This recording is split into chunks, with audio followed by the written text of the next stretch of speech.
Yes, super. Aujourd'hui, on est super heureux de te parler des valeurs et de ce qui fait qu'un closer, un vendeur soit exceptionnel.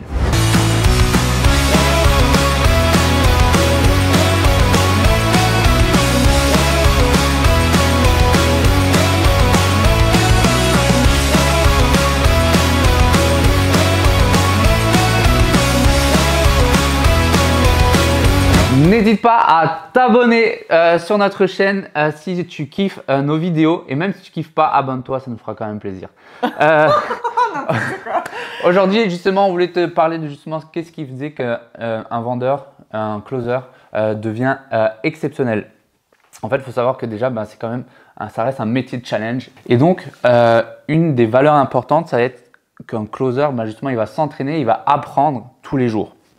Donc, il va réécouter ses appels, il va retravailler son script, il va être curieux justement aussi de tout son univers qu'il a, dans lequel il vend, et pour devenir de plus en plus expert de son univers, mais aussi curieux d'autres univers, notamment celui et surtout celui de la psychologie humaine, entre autres. Parce que le closing, c'est quand même beaucoup de la psychologie humaine. La nôtre, quand on est closer, on est aussi impacté par ça, parce que comme tu l'as dit, il faut être performant. Donc forcément, bon, on va en parler dans la troisième qualité du top closer, mais forcément, tu vas avoir des moments de down, tu vas avoir des moments où au contraire, tu vas être hyper euphorique parce que tu vas faire une vente, etc. Donc c'est important quand même de garder à l'esprit que quand tu es closer et que tu touches à la psychologie humaine, que ce soit la tienne ou celle de tes prospects, il va falloir à un moment donné que tu restes au goût du jour et que tu continues à te former. Le modèle de t'as fait ton bac, t'as fait des études supérieures ou pas, bim, j'ai mon diplôme, j'arrête d'apprendre. Non, ça fonctionne pas. Quand tu es closer, tu dois continuer d'apprendre au quotidien. La deuxième qualité. La deuxième qualité, c'est qu'il est professionnel et résilient. Absolument. Ça, c'est ma partie. Donc, pourquoi est-ce qu'on dit professionnel et résilient? Dans le sens où, bien souvent, ça, c'est quelque chose qu'on a remarqué, puisqu'il y a des entrepreneurs qui viennent à nous qui sont à la recherche de closers ou de setters. Et parfois, on a des retours d'eux qui nous chagrinent un peu. Même toi, quand tu recrutes des closers sur des contrats, tu as les mêmes retours, tu as les mêmes problématiques.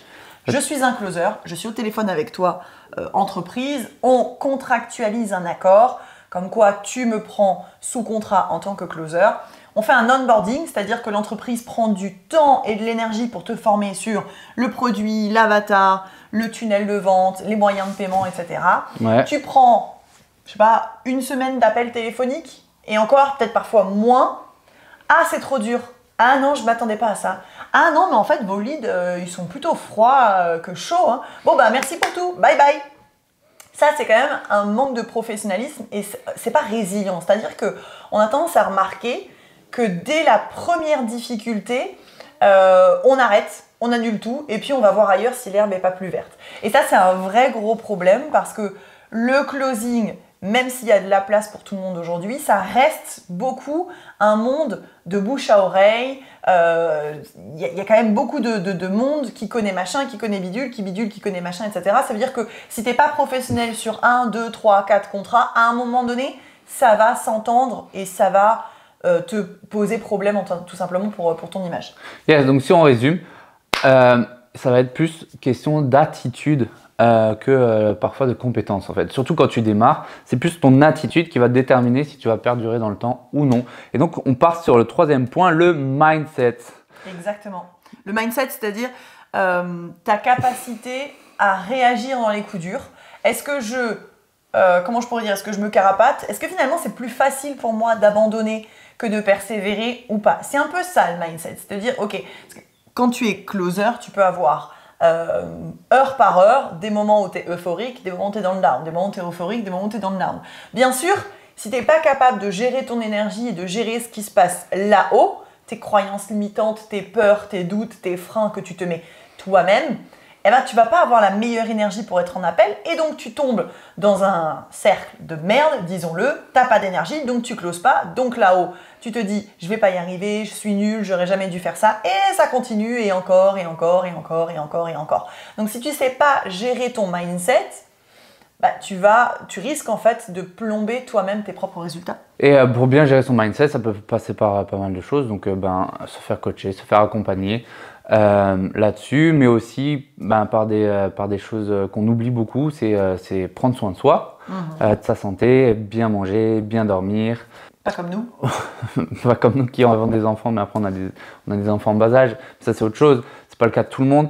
Mais donc, ouais, mais même, voilà, c'est de faire attention à son stress, comment on le gère. Est-ce qu'on fait de la respiration ou pas? Est-ce qu'on fait des périodes de détox, de la méditation, enfin voilà, il y a plein de choses qui font, mais en tout cas, ça passe par prendre soin de soi.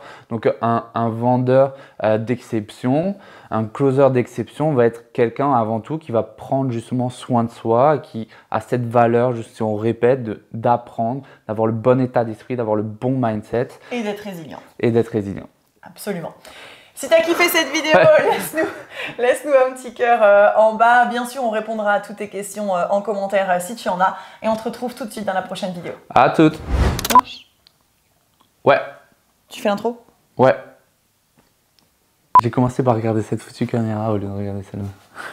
Oh merde. Jingle. Oui, non mais oui, donc là il y a le jingle, c'est bon, j'ai compris. Maintenant il faut enchaîner le jingle, il dure pas 4 minutes. Pourquoi tu te marres quand je parle? C'est quand même assez déroutant. C'était super long aujourd'hui. Hein. Faites des vidéos en couple, les gars, c'est la mort du couple. Et donc là, c'est quoi? C'est la mort du closing? Ouais, 7 minutes. Au bout de 3 minutes, ils ont quitté les gens. Hein.